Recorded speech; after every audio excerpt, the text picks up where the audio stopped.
Жохлыг шударгаар шуурхай оройтой оргил цаг мэдээллийн хөтөлбөрийн 21 цагийн мэдээ эхэлж байна.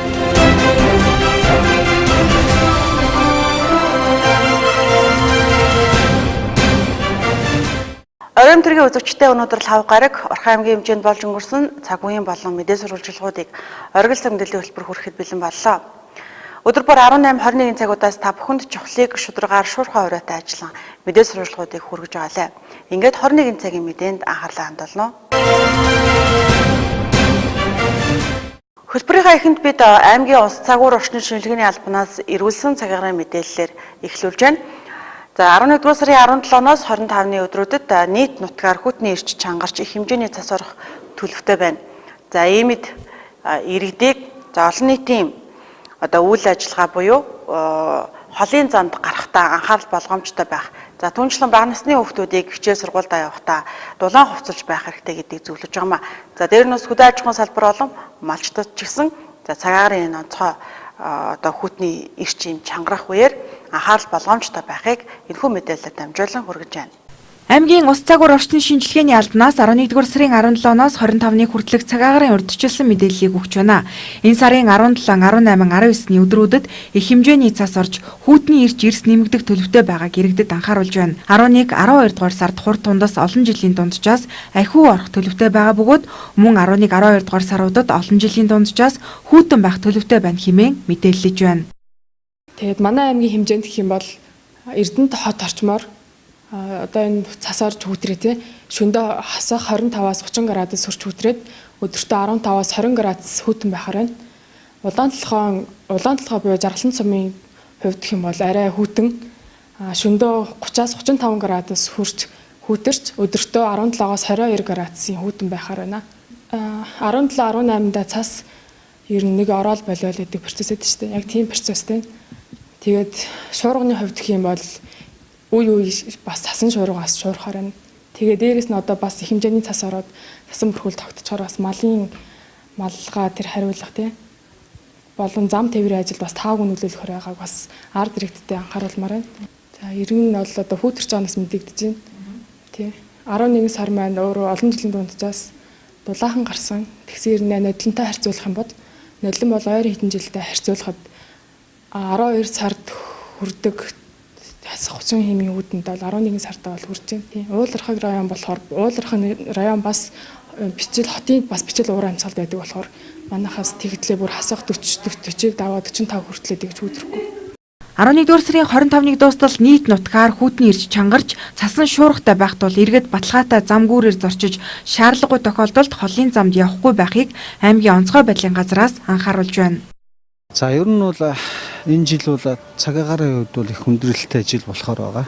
Урьдчилсан мэдээгээр ингэж гарч байгаа. Та бүхэн бас мэдж байгаа, хэвлэл мэдээлэл сонсож байгаа. 17-оос 25-ныг дуустал бүх нутгаар цасан шуурхтай. Агцум одоо хүүтрэн.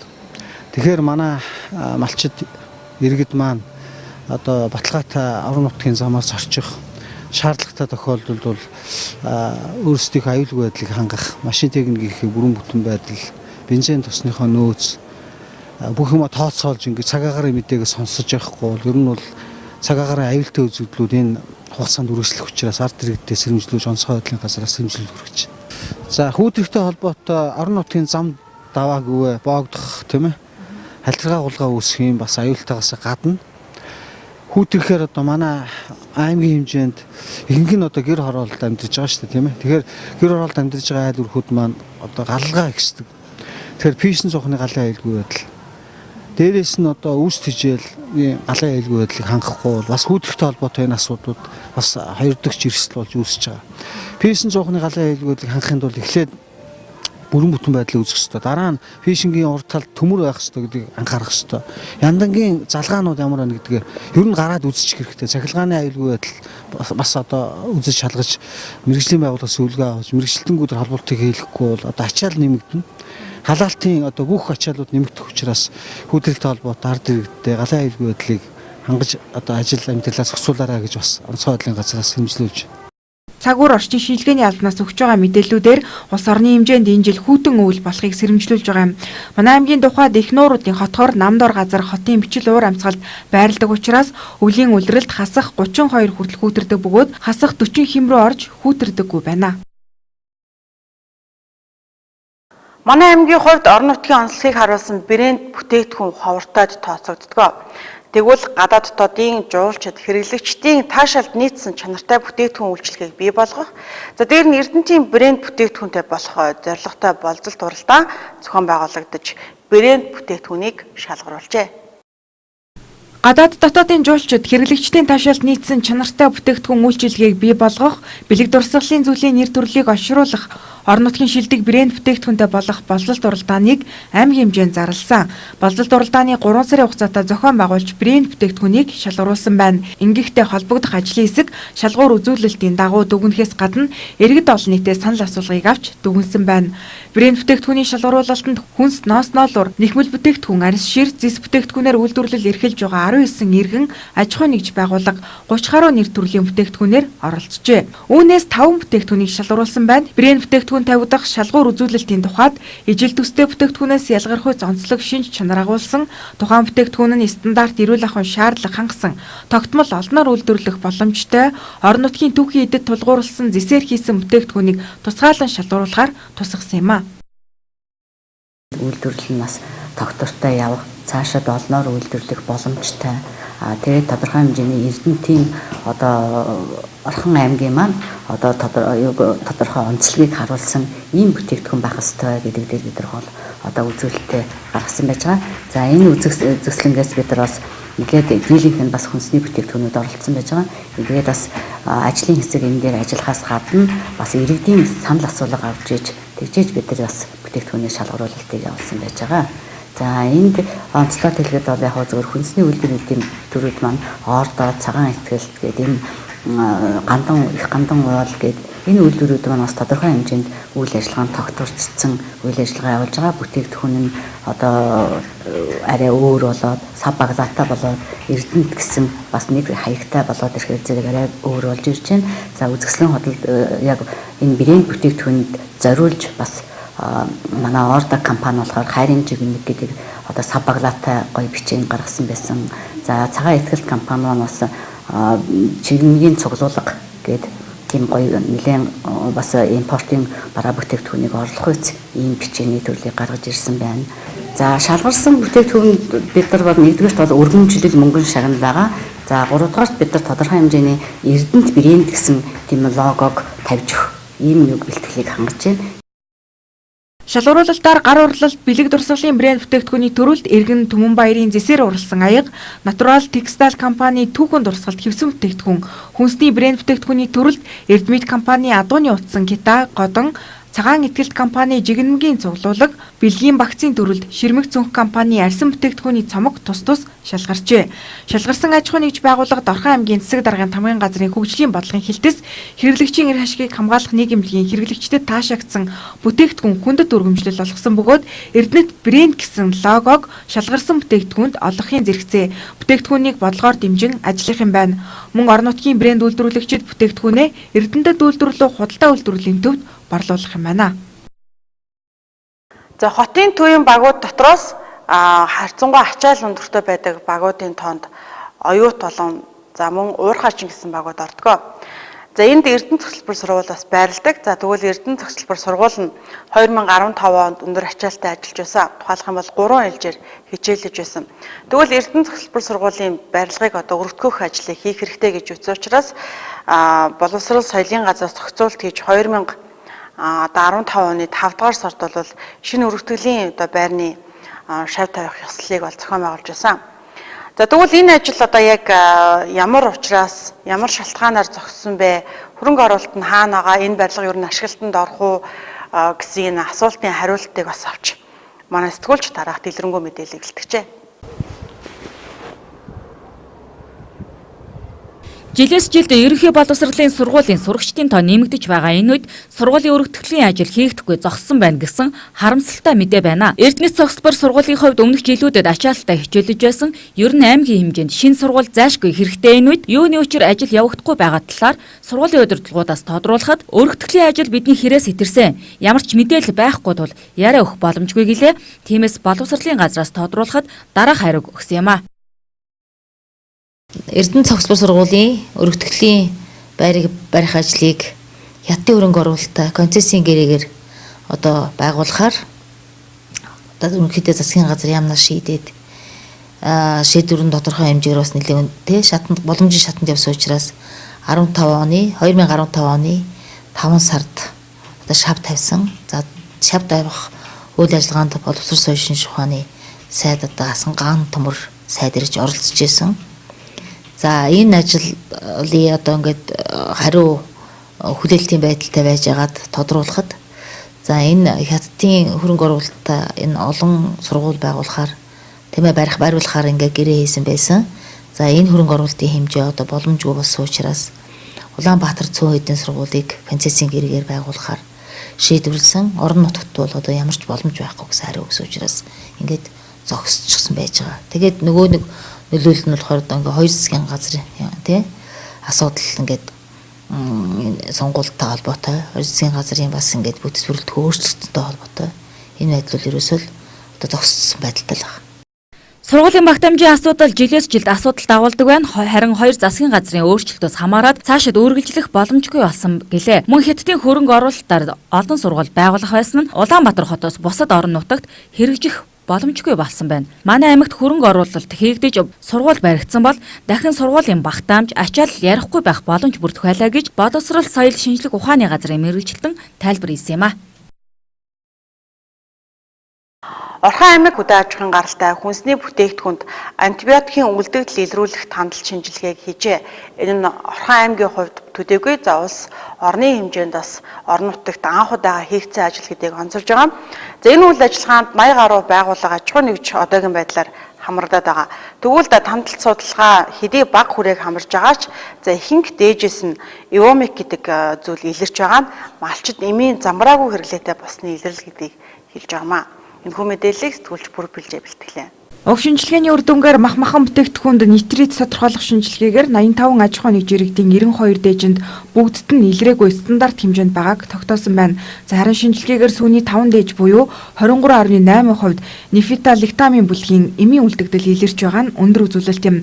Энэ нь мал эмнэлгийн үйлчилгээнд хэрэглэгдэж байгаа антибиотикуудын ихэнх хувийг бидний сайн мэдэх пенициллин, амцлин зэрэг эмүүд бөгөөд эдгээр нь малчдын хилд заншснаар цагаан тариа зэргийг ихээр ашиглаж байгаа нь харагдаж байгаатай холбоотой мэргэжилт онцлоо. Тухайн малд тарьсан эмийн бодис гадагшлах хугацаатай байдаг бөгөөд хамгийн багадаа 7-оос 30 хоногийн хугацаа байдаг. Энэ хугацаанд малын гаралтай бүтээгдэхүүнийг хэрэглээнд нэвтрүүлгүй байх хэрэгтэй юм. За саяхан мөн бас аймгийн засаг даргын захирамжаар байгуулагдсан ажлын хэсэг. За дээр нь одоо аймгийн малын ариун цэврийн лаборатори их оролцсон. Мах сүүнд антибиотик, эомик, ерөнхийднийг илрүүлэх энэ шинжилгээг хийж дуусглаа. За энэ шинжилгээний дүнгээр бол үндсэндээ бид нэр саяхан 85 аж ахуйн нэгжийг л хамруулсан байна. Энэ дээр одоо бүхэл одоо хоол хүнс ийдэг аж ахуйн нэгжүүд буюу за дээр нь сургууль цэцэрлэгийн одоо үүдийн цаг хөтөлбөр хэрэгжүүлж байгаа энэ аж ахуйн нэгжүүдийг хамруулж үзсэн. За энэ дээр бид нэр одоо шинжилгээний үр дүнг хийж үзэхэд бол жишээлбэл одоо дотор цэцэрлэгийн бүлгийн антибиотик гэхэд бол одоо илрээгүй байна. Сульфаниламидын бүлгүүд бол илрээгүй байна. Ингээд явж байхад бета-лактам буюу одоо бидний одоо сайн мэдих одоо малчдын ярьж жанснаар одоо цагаан тариа гэж одоо малдаа маш ихээр тарьж байгаа. Цагаан тариа одоо тэр цагаан тариа буюу одоо пин стрип гэж одоо юуныг эмийнхээ нэшлэрүүл тэгж нэрлэгдэнэ. За тэрэн дотор одоо юу багтдгийг гэхээр одоо бидний сайн мэдих пенициллин, ампцлин хэмжлэнгийн одоо дандаа энэ антибиотикууд бол агуулгдсан тариа өндөр тунгаар. Тэгэхээр бид нэр өнөөдөр дөнгөж одоо 80 хэдхэн дээжинд үзэхэд түүний одоо 23.4% нь илэрч байгаа гэдэг бол бидний хувьд бидний мэрэгчлэгүүдийн зөвлөдүүд ер нь нэлээд өндөр үзүүлэлт гэж үзэж байгаа. Тэгээд дээр нь эомик одоо малчдын маш их одоо өргөн дэлгэр хэрэгжилж байгаа энэ эм тариа бол бүхэл одоо малын махнаас буюу одоо бидний авсан цөөхөн дээжд бол яг хүний биед шингэх стандарт төвшнгөөс хэдийгээр бага байгаа ч гэсэн бүгднээс нь илэрч гэнэ гэдэг бол бид нар энэ тариаг бол өдөр болгон бага тунгаар хэрэгжилж яана л гэсэн үг. Энэ удаагийн тандалт судалгаагаар хэдий бага хүрээг хамарсан хэдий ч ихэнх дээжээс эвамиг илэрч байгаа нь малчид эмийн замраагүй хэрэглээтэй болсны илрэл гэж байна. Иймээс малын эмийн хэрэглээг хянах, хяналтыг сайжруулах, эвамиг тарианы гарал үүсэл, хил гайлаар уг тариаг тусгай зөвшөөрлөөр оруулдаг болгох зэрэг шаардлагатай арга хэмжээ авах хэрэгтэй байгааг онцолж байна. 2016 оны хэрэглэгчийн жил болгон зарлаж энэ хүрээнд хоол хүнсээр дамжуулах антибиотик хэрэглэхгүй байх зорилгоор тодорхой ажлууд зохион байгуулагдсны нэг нь энэ юм. Манай аймгийн тухайд сумын орон нутгийн хөгжлийн сангийн хөрөнгө оруулалтаар хөдөө аж ахуйн гаралтай хүнсний бүтээгдэхүүнд антибиотик, пестицидийн үлдэгдэл илрүүлэх түргэн тестийг нэвтрүүлсэн. За түүнчлэн энэхүү тандалт судалгааг орон нутгийн хэмжээнд анх удаа зохион байгуулж байгаагаараа онцлог юм а. Сүүлийн өдрүүдэд автомашины хийн турш огцом үнэ нэмсэн. Энэ нь жолооч болон ард иргэдийг бухимдлыг ихээр хүргэж байна. За өнгөрсөн 3-4 хоногийн хугацаанд хэд хийн турш борлуулдаг компаниудын хувьд 200-аас 300 төгрөгөөр нэмэгджээ. Харин жолоочид газад агаад бензиний үнэнд өөрчлөлт орох хэсгэд санаа зовниж байна. За газ бензиний үнэнд нөлөөлөхгүй гэж мэдгдсэн хэдий ч одоогийн байдлаар газ 200-аас 300 төгрөгөөр нэмэгдээд байгаа маа. Манай улсын хувьд Оросын холбооны улсаас хийн түвшээ нийлүүлдэг. Тэгвэл хойд хөрш нийт хийн түвшнийхээ 70% барууны орн руу гаргаж байна. Ингэснээр нэг талаараа валютын ханш өссөнтэй, нөгөө талаараа хойд хөршийн дотоод хэрэгцээгээ хангадаг 30% түвш манад нийлүүлэхэд хүрэлцэхгүй хэмжээнд хүрсэн хомсдол юм а. Иймээс Оросын холбооны улсаас өндөр үнээр авсан газыг дотооддоо мөн нэмэхээс өөр аргагүй болж байгаа. Манай аймагт хийн түвш борлуулж байгаа газруудын ихэнх нь үнэ 200-аас 300 төгрөгөөр нэмсэн байгаа ч газны үнийг дахин нэмэгдүүлэхгүй байх талын бодлого баримталж байна гэж тайлбарлалээ. Угсаал ер нь бухимдалтай л байгаа шүү дээ. Огцом 200-300 төгрөгөөр нэмэгдэнэ гэдэг чи одоо бас хэцүү л дээ. Гэхдээ гол нь одоо энэ хүмүүсийн яаж байгаа чинь валютын юунаас болж нэмэгдээд гэж яриад байна. Сая өчтөр авсан жил нэмэгдсэн байл. Хэдэн төгрөгөөр нэмэгдсэн бэ? 300 төгрөгөөр нэмэгдсэн. Хөөтөрж байгаа газ, хөөтөрч байгаа газ ихэдтэй тэгээд газны үн огцом их нэмж штэ. 50-60-аар адил нэмэхгүй яаж одоо 100, 1100, 1200 тамай болгож байна гэдэг чинь. Арай огцом ихээр нэмжээ хэцүү байна. Одоо ингээ хүүтэнд юу газ айгүй хийж штэ бид нар айгүй хэцүү байна штэ энэ чинь.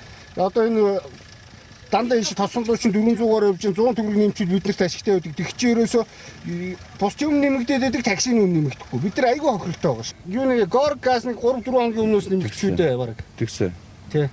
Гор газ төрүүл нэмэгдээл тэгээд бусд нь дараа. Тэгээд бусд нь араасаа нэмэгдээ. Сая эднийх бол нэг 50 төгрөгөөр хэмтэх юм уу да тий? Тийм ээ. Хойно Оростой хомсдол үүсээд тэгээ олдсон мото бариад өөрсөн дотоодын хэрэгцээний 70%-ийг баруун тийш нь гаргаж байгаа гэсэн биднэрт мэдээ ирсэлтэй. Тэгээд Монгол руу бас хэцүү байна. Дотоодын нөөц сурвалжааг бид нар хангаж чадахгүй байгаа. Тэгээд юуны валютын маань үн өссөн тэнд бодолж авч байгаа үн маань. Дээрээс нь дотоодын валют өссөнтэй холбогдуулаад бид нар ямар ч ашиггүй байсан. Алдагдaltaй ажиллаж исэн бүр. Тэгээ манайх одоо хамгийн бага үнээр сая 200 төгрөгөөр нэмсэн байж байгаа. Валютын үн нэмэгдэхгүйгээр одоо буух юм бол бид нар энэ дээр бид нар нэмэх гэдгийг арай хаасах тийм л бодлого ер нь бодож байгаа. Манайх ч орон нутгийн компани шүү. Яг одоо газын үн ямар шалтгаанаас нэмэгдэж байгаа нь бол бид нар мэдээлэл өгөх боломжгүй байгаа. Тэд одоо валютын ханштай холбоотой байгаа. 900 байж байгаад 1200 болсон байгаа. Өнөөдрөөс эхлээд 1150 төгрөгөөр борлуулагч байгаа. Аймаг орон нутгаас тодорхой бодлого боловсруулж шаардлага өндөр тавих хэрэгтэй байна гэж шатхуун түгээх төвийнхэн ярьж байна. Жижиг орон нутагт олон зэг байгаа ч зарим байгууллагыг ашиггүй алдагдaltaй ажиллаж байна. Төмөр замын хэсэг газар гэхэд 5 байгууллага дараалан ажиллаж явах жишээтэй байна. Энэ тал дээр аймаг орон нутгаас орон нутгийн газар төлөвлөлт нөгөө талаараа аймгийнхаа ард иргэд байгууллагыг дэмжин ажиллах бодлого дутуу байна гэж шатхуун түгээх төвийнхэн тайлбарлаж байна. Дараагийн мэдээллийг танилцуулъя. Айл зорилттой төслийн хүрээнд зохион байгуулагдаж байгаа бид гэр бүл дээлтэй хамт олон гэсэн аяны туг үргэлжилж байна. За энэ тугийг авсан Тэнгэрчдийн телевизийн хамт олон өнөөдөр аяны тугаа хийсэн ажилтайгаа үйл хэрэгтэйгээ хамт гартуул өглөө. Тэнгэр телевизийн хамт олон аав ээж бие тэмцээнийг хамт олонныхон дунд зохион байгуулж, за хамт олонныхон гэр бүлүүдийн дунд хүүхдийн хамт тэмцээн уралдаан зохион байгуулж шилдэг гэр бүлээ шалгаруулжээ. Айл зорилттой төслийн хүрээнд аялаж байгаа бид гэр бүл дээлтэй хамт олон тугийг хүлээн авсан Тэнгэр ичдээ телевизийн хамт олон өнөдөр тугаа гардуулаа өглөө. Тэд хамт олонныхоо хүрээнд аав ээж би тэмцээнийг зөвхөн гэр бүлийн хэмжээнд зохион байгуулж шилдэг гэр бүлүүдийг шалгаруулжээ. Уран бүтээлчтэй ажлын онцлогоос шалтгаалan тэр бүр баяр наадмаараа гэр бүлийнхэнтэйгээ хамт байж чаддаггүй телевизийн салбарынхан гэр бүлүүдтэйгээ нэгэн дурсамжит тэмцээнийг зохион байгуулж шилдэг гэр бүлүүд энэ үеэр тодорчээ. Тэмцээнд гэр бүлийн бүх гишүүд оролцож аав ээжүүд хүүхдүүдтэйгээ спортоор өрсөлдөж хамтдаа цагийг бүтээлтэй өнгөрүүлсэн байна. Тэдний дундаас шилдэг гэр бүлүүд тодорхойн зэрэгцээ авьяаслаг багчууд аав ээжүүдтэйгээ уралдан нааджээ. Сайхан уур амьсгалаар дүүрэн өнгөрсөн тэмцээний үеэрх тэдний сэтгэлийг энэ үеэр сонслоо. За бус гэр бүлүүдэд хамт жилгэд бас ингээд сайхан хамт олноороо тий байгуулах хамт олноороо сайхан нэг өдрийг гэр бүлээр ялангуяа үр хүүхдүүдтэй ингээд цаг зав гаргаад үр хүүхдээ баярлуулад ингэн их сайхан юм байна. Сайхан мэдрэмж авч байна. Тэгэхээр өнөөдөр аав ээжтэйгээ тэмцээнд ороод нэгдүгээр байранд орлоо. Баяр хүргэе. За. Тэгэхээр тэмцээнд орох ямар вэ? Гоё. За юу хийсэн? Тагас тоглосон. Хэд өнгөрсөн. Хэд хабаг бөмбөг тогтоосон. Хэд бөмбөгийг өргөж тавьсан гол оруулсан. За гоёсэн уу? Гоёсэн. Манай ээж тэмцээнд оролцоод манай дүүтэй гоёсэн. Хамт олонтойгоо нэг оройг маш сайхан хөгжилтэй өнгөрүүлсэндээ маш их баяртай байна. Ер нь цааш иймэрхүү тэмцээн зохиолох бол өнөөдөр хөгжилтэй өрсөлдөөнтэй байлаа гэж хэлмээр байна. Хамт олонтоо маш их баярлалаа. Хүүхдүүдтэй баярлалаа. Цаг зав гаргаж ирсэн гэр бүлд маш их баярлалаа гэж хэлье. Манай хамт олон маш их сайхан тэмцээн маш их өрсөлдөөтэй сайхан тоглолоо. За Тэнгэр телевизийн хамт олон энхүү 7 хоногийн туршид бид гэр бүлдээ ээлтэй хамт олныг бүрдүүлэх хүрээнд гэр бүлдээ цаг зав гаргах тал дээр анхаарч ээлдэг дотн гэр бүлүүдийг урайлан дуудах зэрэг сэтгэл зүйн зарим нөлөөллийн ажлыг хамт олонныхон дунд өрнүүлсэн байна. Эцэг их үр хүүхдийнхээ дундаас нэг тэмцээн уралдаан зохион байгуулад хамт олонтойгоо бас ингэж бас гэр бүлд илүү аз жаргалтай байх юм байна. Тэгээ уур амьсгал бас эерэг уур амьсгал бүрдүүлэх эцэг их бол хүүхдийн тойл. Тийм учраас эцэг их бид нар үр хүүхдтэй үлгэр дуурайлтаа амьдрах ёстой. Тэгэхээр бол үр хүүхдтэйгээ байнга харилцаатай, байнга одоо зөөлдөг, хүүхдийнхээ үгийг сонсдог ийм байх нь чухал юм байна гэдгийг л ойлголоо. Одоо цаашид давж байгаа байгууллагууд болгон одоо өөрийнхөө байгууллага дээр нэг өдрийг ч гэсэн одоо гэр бүлдээ зориулаад ийм одоо үйл ажиллагаа явуулаарай гэж уриалж байна. За энэхүү хил мэдээллийн салбараас анхдагч олж Тэнгэр телевизийн хамт олон дээр бид гэр бүлдээ ээлтэй аяны хүрээнд өрнөж байгаа туг маань очлоо. За харин дараагийн хил мэдээллийн байгууллагуудад мөн энэ туг маань очих юм аа. Өнөөдөр мөн айл зорилттой төслийн хүрээнд хийгдэж байгаа бид гэр бүл дээлтэй аяны туг маань 2 байгууллагад очлоо. За Орхон аймгийн эрүүл мэнд нийгмийн даатгалын хэлтсийн хамт олон за төрийн байгууллагын одоо анхны салхийг хагалж бид гэр бүл дээлтэй гэсэн үйл ажиллагааг за нийгмийн сайн сайханд зориулан одоо бусдад үлгэрлэн хийх одоо ийм зорилготойгоор тугийг эрүүл мэнд нийгмийн даатгалын хэлтсийн одоо дарга анарт гардуул өгсөн байна. За түүнчлэн хаан хүнс Эрдэнэт компанид хамт олондоос бид гэр бүлд ээлтэй гэсэн одоо энэ аяны хүрээнд хийгдэж байгаа тугийг мөн гардуул өгчээ. Нийгмийн сэтгэл зүйд нөлөөлөх, за цаашлаад соён гэгэрүүлэх, бусдад өгөх өр өгөөж нүргэн цар хүрээ өндөртөө айл зорилттой төсөл гараанаасаа гарснаас хойш ердөө 15 хоногийг үдэж байна. За тэгвэл энэ хүрээнд хийгдэж байгаа ажлуудын нэг төлөөлөл нь бид гэр бүлд ээлтэй хамт олонны аян юм. Энэ хүрээнд аялж байгаа туг өнөөдөр 2 байгууллага дээр аялахаар зориочлоо. За бидний очсон дараагийн хамт олон бол эрүүл мэнд нийгмийн даатгалын хэлцэл түнчлэн хаан хүнс Эрдэнэт компаниуд байсан юм а. Бид гэр бүл дээлтэй хамт олон гэсэн яг энэ уриалгатай одоо туг маань аялсаар байна. Тэгэхээр төрийн байгууллагуудын анхдагч салхийг хагалж бас нийгмийн даатгалын хэлтсийн хамт олонны тугийг бас гардуулж хөрөрлөө. Одоо тодруулж хэлэх юм бол эрүүл мэнд нийгмийн даатгалын хэлтс гэж одоо шинжлэгдсэн байгаа. Ингээд энэ хамт олонны туг маань 7 хоногийн турш аялна. За тэгээд энэ тугийг одоо хамгийн анхдагч болж төрийн байгууллагуудын салхийг хагалж энэ байгууллагт өгч байгаанаас учиртай. Тэгээд одоо энэ тугийг Дэлхийн зүүн олон улсын байгууллагын Эрдэнэт нутгийн хөгжлийн хөтөлбөрийн одоо даргаас ганц зэрэг маань гардуулж бахаа. Тэгээд ямар чиглэлээр одоо ямар удирдамжтай хамт өгж байгаа вэ гэдэг. Сайн сайхан мэдээллийг түгэх, нийгмийн сэтгэл зүйг эрүүжүүлэхэд чиглэсэн энэ айл зорилттой төслийнхөө хүрээнд явуулж байгаа энэ туг маань 3 дахь байгууллага дээр ингээд ирлээ. Тэгээд энэхүү төслийн хүрээнд энэ тугийг гардуулж өгж байгаа гол зорилго маань бид гэр бүл ээлтэй хамт олон гэсэн аяныг дэмжиж өөрийн байгууллагын хүрээнд гэр бүлийг дэмжсэн ажлуудыг санаачлан хэрэгжүүлж гэр бүлдээ цаг заваа зарцуулах боломжийг нэгч гэсэн гэр бүлд олгож өгөхийг хүсэж байна гэсэн ийм удирдамж хүсэлтийн дагуу энийг одоо гардуулж өгч байгаамаа. За ингээд эрүүл мэндийн даатгалын хилцээний дарга би анар танд энэхүү туг болон удирдамжийг гардуулж өгч байгаамаа. За их баярлалаа. Ерөнхийдөө байгууллагын бүтээмж, нийгмийн бүтээмж гэдэг маань яа харахгүй албан хаагч ажилтангаас гарч ирдэг. За албан хаагч ажилтны бүтээмж нь аюугаар дээшилдэг вэхээр яа харахгүй өөрөө гэр бүл доктортой гэр бүлэн дэмждэг байх хэрэгтэй. Мөн сайхан уур амьсгалтай гэр бүлд амьдардаг албан хаагч ажилтан бол яа харахгүй бүтээмж гэдэг зүйлийг бол гаргаж ирж сайн ажилдаг. Тийм болохоор ямар ч хэсэн төрийн байгууллагад ийм гэр бүлд ээлтэй хамт олон гэсэн аяныхаа эхний тугийг өгч яваад баяртай байна. Манай хамт олон хамт бөөнөрө хуралдаад бид одоо work life balance гэж ярьдаг те ажил амьдралынхаа зөв зохицуулах эхлээд өөрсдөөс эхлэх хэрэгтэй байх манай хамт олон. Тэр 40 ажилтнтай эрүүл мэндийн нийгмийн даатгалын хилцсэн байна.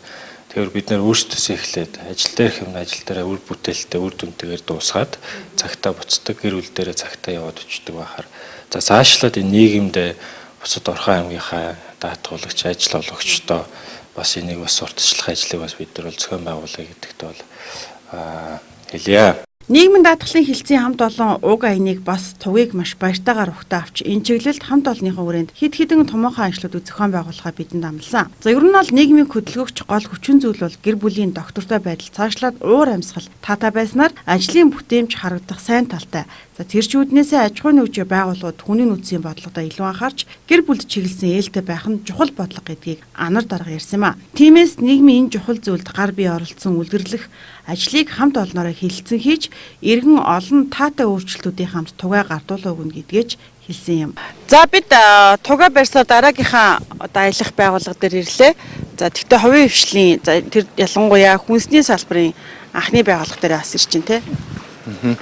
Тэгээд айл зорилттой төслийн багийнхан маань ингээд дөрөвдөх байгууллага дээрээ туг болон энэ бид гэр бүлтэй хамт олон гэдэг аяны удирдамжаа ингээд хүргэхээр ирчээд ингээд бэлэн болоо зогсож байна. Тэгээд өмнөх одоо туг авч гэр бүл дээлтэй хамт олон гэдэг одоо аяны хүрээнд хийсэн ажил хийсэн байгууллагуудын маань энэ ажлууд маань нэлээд бас хүмүүст хүрч айгүй сайхан үлгэрч болох юм ажлууд болсон байгаа. Тэгээд дараагийн байгууллагууд маань ч гэсэн сайхан илүү өргөн хүрээтэй илүү гоё босдод үлгэр дүүрэл болох үст тийм ажлууд одоо хийх байхаа гэдэгт найдаж байна. За хаан хүнс Эрдэнэ компанийн хувьд 173 ажилтан ажиллагстай олон жил тасралтгүй хүнсний салбарт үйл ажиллагаагаа явуулж байгаа томоохон үйлдвэрүүдийн нэг юм а. Тэд айл зорилттой төслийн хүрээнд уг ажлыг дэмжиж байгаагаа илэрхийлэхийн зэрэгцээ гэр бүл дээлтэй бүтээлч ажлыг хамт олонныхон дунд зохион байгуулна гэдгээч мөн амласан юм. Ийхүү хаан хүнс Эрдэнэ компани хамт олон дээр айл зорилттой төслийн хүрээнд хийгдэж байгаа бид гэр бүлд ээлтэй хамт олон гэсэн аяны туг очлоо. Одоо хаан хүнс компани гүйцэтгэх захирал саран танд энэ айл зорилттой төслийн гэр бүлд ээлтэй хамт олон гэдэг аяны туг болон удирдамжийг гардуулж өгөхөөр хүрэлцэн ирсэн. Бусдад үлгэр дүүрэл болж чаднаа гэдэгт бид бүхэн итгэлтэй байна. Тэгээд тугаа гардуулж өгье. За баярлалаа.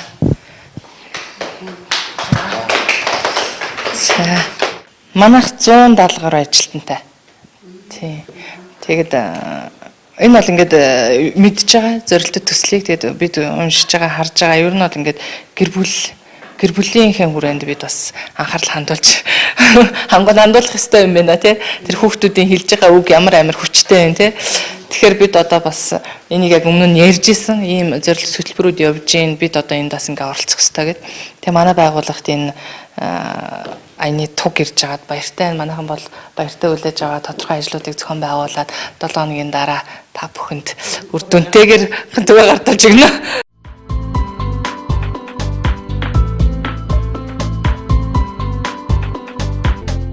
Эрхэм үзэгчдээ оргил цаг мэдээллийн хөтөлбөр лав гарагийн тодруулга ярилцлагаар үргэлжилж байна. За манай удаагийн дугаарын зочноор аймгийн хот байгуулалт барилга захиалагчийн албаны газрын дарга мөнх талаа өргөдөө оролцож байна. Юуны өмнө танд оройн дүргийн За эрхэм үзэгчтэй ч гэсэн энэ орой мэнд хүргэе. За тэгэхээр аймгийн хэмжээнд бас асахгүй байгаа гэрэлтүүлгүүдэд үзлэг шалгалт хийх ажил бас зохион байгуулагдсан байгаа. Энэ төрлийн мэдээллийг үзэгчдэд өгөөч. За энэ дээр засаг даргын орлогчийн захирамж гарсан байгаа. Тэгээ ажлын хэсэг бүрдээд одоо эхлээд орлуудаа хийсэн, дараа нь бүр газар дээр нь очиж үзсэн байгаа ажлын хэсэг маань. Тэгээ нийтдээ манад 8000 орчим гэрэлтүүлэг байд юм байна. Шинээр тавьсан, бум болон хуучин тавьсан. Тэгээд тэрний ингээд тоолоод үзэхэд манай 1000 орчим нь болохоор ерөөдөө асахгүй байгаа гэсэн тийм тоо гарч ирсэн байгаа. Энэ дээр бид нар одоо өмнө гүйцэжсэн байгууллагуудаар бас бид нар хандаж ажиллана. Цаашдаа энэ гэрэлтүүлэг ямар шалтгаанаар асахгүй байна. Тэгээд асаагаад цаашдаа одоо энэ гэрэлтүүлэг яаж цааш нь хийм байх гэдэг тал дээр бол цаашаа дараагийн хурлуудаар шийдэх байна. 1000 орчим гэрэлтүүлэг гэдэг чинь ер нь шалтгаан нөхцөл голлох нөлөөлөх хүчин зүйл юу байдаг юм бол? Ерөөдөө янз бүрийн шалтгаанаар л байна. Жишээлбэл одоо тухайн гэрлүүд маань зарим нь одоо автозамын осны улмаас эвдэрсэн гэмтсэн бас тохиолдлууд байна. Мөн бас одоо энэ өвлөө үйлрэлд тэр газраар болцсон кабель маань газрын гажилтанд ороод бас зарим фазууд нь тасрах байдлаар бас гэрлүүд асахгүй байна. Мөн одоо их ихтэй бол бас тэр дросел гэдэг тэр гэрлийг лединг гэрлийг тэжээх зэрүүлээд ховсгоор гэдэг тэрний хөвчлэн бас шатсан. Ийм тохиолдлуудаар бол гэрэл асахгүй байгаа. Тэгэхээр гэрэлтүүлгийн ажилтай холбоотойгоор бас чанаргүй ажиллааг гүйцэтгэсэн компаниуд ер нь манай аймагт байгаа юм. Энийг одоо яг хэлэхэд бол арай эрт байна. Гэхдээ бид нар одоо яг энэ гүйцэтгэгч байгууллагуудаа яг дуудаад ингээ яг тухайн ажлуудыг гүйцэтгүүлээд ирэхэд бид нар энэ үедээ бид нар хяналтаа тавиад яг юунаас болсон байна. Яг тухайн одоо чанаргүй байдлаас болсон байна уу эсвэл ондоо одоо гадны хүчин зүйлээс болсон байна уу гэх мэт ингээ нийтлэн ховлоо гаргаж ирэх хайнда гарч ирэх байна. Гэхдээ зарим компаниуд бол зарим бүх гэрлүүд нь асч байгаа зарим компани ч гэсэн байгаа гүйцэтгэгч байгууллагуудаас. Тухайн компани ер нь хийсэн ажлаа хэдэн жилийн хугацаанд хариуцах хэрэгтэй байдаг юм бэ? Энэ дүрм журмаар болохоор 3 жилийн хугацаанд тэгээд тухайн одоо гүйцсэн нийт дүнгээс 5% бид нар авч үлддэг. Тэгээд 3 жилийн хугацаанд тухайн байгууллага ямар нэгэн асуудал гарч ирэхэд баталгаа гаргаж өгдөг. Зөвшөөрөлтөй хугацаа гэж өгдөг. Ингэгээр энэ бол тендерийн тухайн журам дээр бол байж байгаа. Иргэдээс бас энэ орон сууцны барилгын өргөтгөлтэй холбоотой санал гомдлыг ирүүлдэг л дээ. Ер нь орон нутгийн зүгээс энэ өргөтгөлтэй холбоотой ямар бодлого чиглэлийг баримтлах бол тэгээ манайх бол одоо яг энэ орон нутгийн хөгжүүлэх чиглэлээр хөрөнгө оруулалт хийж байгаа шүү дээ. Энийг хамгийн гол нь тэр үйл ажиллагааг хянах тий эргүүлээд чанартай одоо юу тэр байгууламж хүлээж авах зорилготой тий одоо жишээл зам барилаа гэдэг тэрийг бүх хяналтыг хийн барилга барилаа гэдэг хяналтыг хийн сан гэл бүх ажил цахилгаан. Тэгээс цаашаа ингээд бидний хяналт хийгээд тухайн ашиглагч байгууллага хүлээлгдэг чинь ашиглагч байгууллага цаашаа тэрийг харин юунда ашиглалтын явцны үйл ажиллагаа хянаа явчихна. Жишээл зам гэхэд одоо бид нар зам хүлээгээд дуусла гэхэд хотогчуулах газар төлөөлөгч өгдөг хот тодорхойг тий. Тэгээ хотогчуулах цаашаа үргэлжлүүлээд ашиглалтын хариуцсан юм. Ер нь бол яг зүгээр энэ орон сууцны үндсэн одоо барилга хийцийг бол өөрчлөх нь бол хууль зөрчиж байгаа асуудал гэж ойлгож байна. Тэ ер нь орон нийт одоо манай аймаг чинь энэ ерөнхий төлөвлөгөө гэж яддаг архитектурын чиглэлээ. Энэ тал дээр бол бүх одоо төлөвлөгөөнд оруулаад тавьсан байгаа. Тэ энэ болохоор ерөнхий архитектурын өөрийн мөрдөх дүрмэн дээр бас байдаг. Мөн хот байгуулалтын тухай хууль дээр бас энэ чиглэлийн бас бүх одоо хууль дүрмээр ингээд тусгагдсан байдаг. Эндээс хэрвээ ингээд тухайн одоо хотын ерхийн нөгөө өнгө үзэмж за тэгээд цаашаа төлөлт нь нөлөөлөх үс тиймэрхүү юмуд байвал бид нар тэрийг бол зогсоох нь зүйтэй. Тэ. Тэр ерхий төлөвлөгөөл бид нар барьж ажиллах хэрэгтэй. Автозамын бүтээн байгуулалтын тухайд бас та мэдээлэл өгөөч. Одоогийн байдлаар ер нь замын ажил явагдаж байгаа бүр замын ажил бүрэнгүүц зогссон байгаа юу цаг агаар нөхцөлөд ажиллана. Автозамын чиглэлээр болохоор одоо ер нь бас 16-нд бол тодорхой хэмжээгээр бол хөрөнгө оруулалт хийж замууд бол зассан. Одоо нийтдээ энэ хойд дугуйгаас өсвөлээд доош холбооны уулзвар тэгээ холбооны уулзраас энэ баруун тишээ Эрдэнэ тусын өмнөх талбай Эрдэнэ тусаас төгөл баянд энэ уртлах гэх мэтлийн 3 компани ширүүл хийгдсэн ажлууд. Тэгээ одоо эндээс бол тэр юуны Эрдэнэ тусаас тэр төгөл баян хүртэлх замыг бол бид нар хүлээгээд авсан байгаа. Мөн бас хойд дугуйгаас холбоо хүртэлх газар хүлээгээд авсан. Одоо энэ наадлын үүсгийн төвийн уртлаар явж байгаа энэ хэсэг замыг бол одоохондоо ямар бид нар зарим нэг дутуу юмд хийл гэж байгаа. Тэгээ хамгийн гол нь бидний зорилго болохоор аль болох чанартай тэгээд энэ олон жилийн настай ийм л одоо ажил хийл гэж авч тий тэгээ иргэдэл ая тухтай нөхцөлийн хангалттай зорилготой ажиллаж байгаа. Тэр тал дээр бид нар хяналт тавьж байгаа. Тэгээ хэрвээ тэр зөрчигдсөн юм бол бид нэр хэрэгэд одоо тэр ажлууд нь болон гүйцэтгэх ажлуудыг л хийж байгаа. Энэ дээр нь бүгд нь урьдчилсан үйлчлэг гэж ордог тийм ээ. Урьдчилсан ороод тэгээд эндээсээ даалгавар өгдөн дахиад улсын комисс ажиллана гэх мэтлэн ингээд давхар юмуд ордог учраас бид нар тэл талаар илүү анхаарч ажиллаж байгаа. За цаашид танай байгууллагын зүгээс одоо хэрэгжүүлэхээр хяналт тавихаар төлөвлөж байгаа ямар ажлууд, онцлог ажлууд байгаа бол үзэгчтэй мэдээлэл. Тий, одоо ер нь одоо нэг 54 орчим ажил бол үлдчихэд байгаа. Биднэрт одоо хяналт тавьж ажиллаж байгаа. Түүнээс одоо он дамжих нь бол нэг 4-5 ажил байгаа. Тэр нь болохоор энэ цаг агаарын нөхцөл, тухайн компани гэдэг янз бүрийн хүчин зүйлээс шалтгаалж байгаа. Тэгээ эндээс зүгээр одоо хийж байгаа ажлууд энэ он багтаагаад хийчихэр ажлууд, томоохон ажлуудыг нэрлүүл одоо өрхийн имлэг байгаа. 1 4 5 дугаар микрорайоныг хамарсан энэ Данистагийн орчинд байгаа. Тэр ажлыг бид нар бас одоо шахаад өнөөдөрхэд би бас очиж ажлын нөхцөл танилцаад ирсэн. Тэгээ бас нэг ажил нь болохоор одоо Эрдэнэ тэмдэглэлийн офис гэж нэрлэгдээд баригдаж байгаа ажил байгаа. Энийг бас бид нар бас энэ онд нь багтаагаад тэр төрийн албан хаагчдыг бас 5 дахь тоо нөхцөл хангахаар энэ хоёроо ажлууд бол томоохон тооцогч явагдаж байгаа. Он домдохоор ажил нь ямар ажил байна?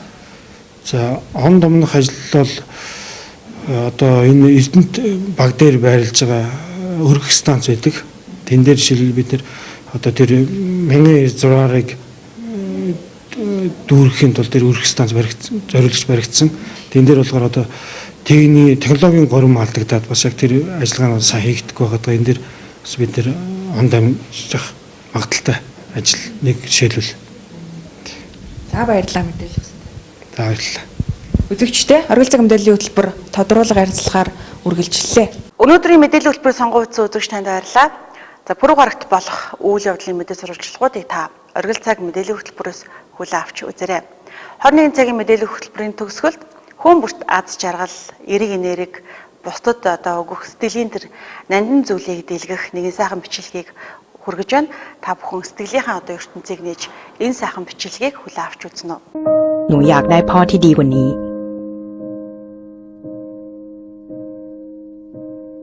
พ่อที่ไม่เป็นใบ้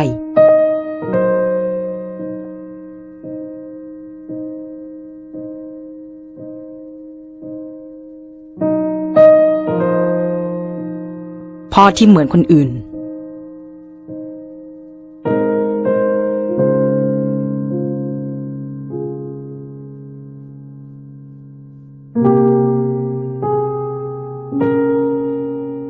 พ่อที่ได้ยินในสิ่งที่หนูอยากบอก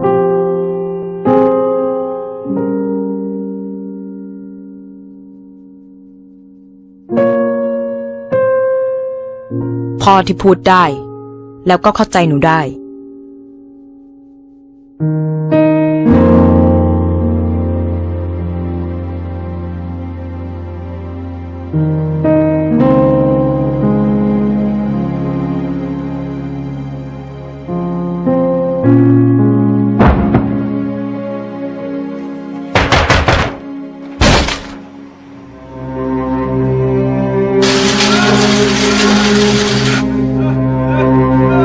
อย่าให้ลูกเป็นอะไร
Өнөөдөр үзэгч та магадгүй их олон ажлын ард гарсан бах, ололт амжилттай, алдаа оноотой нэгэн сайхан одоо өдөр өнгөрч байна. За тэгвэл энэ өдрийн төгсгөл та бүхэнд бас нэгэн сайхан бичлэгийг мэдээллийн хөтөлбөрөөр дамжуулан хүргэлээ.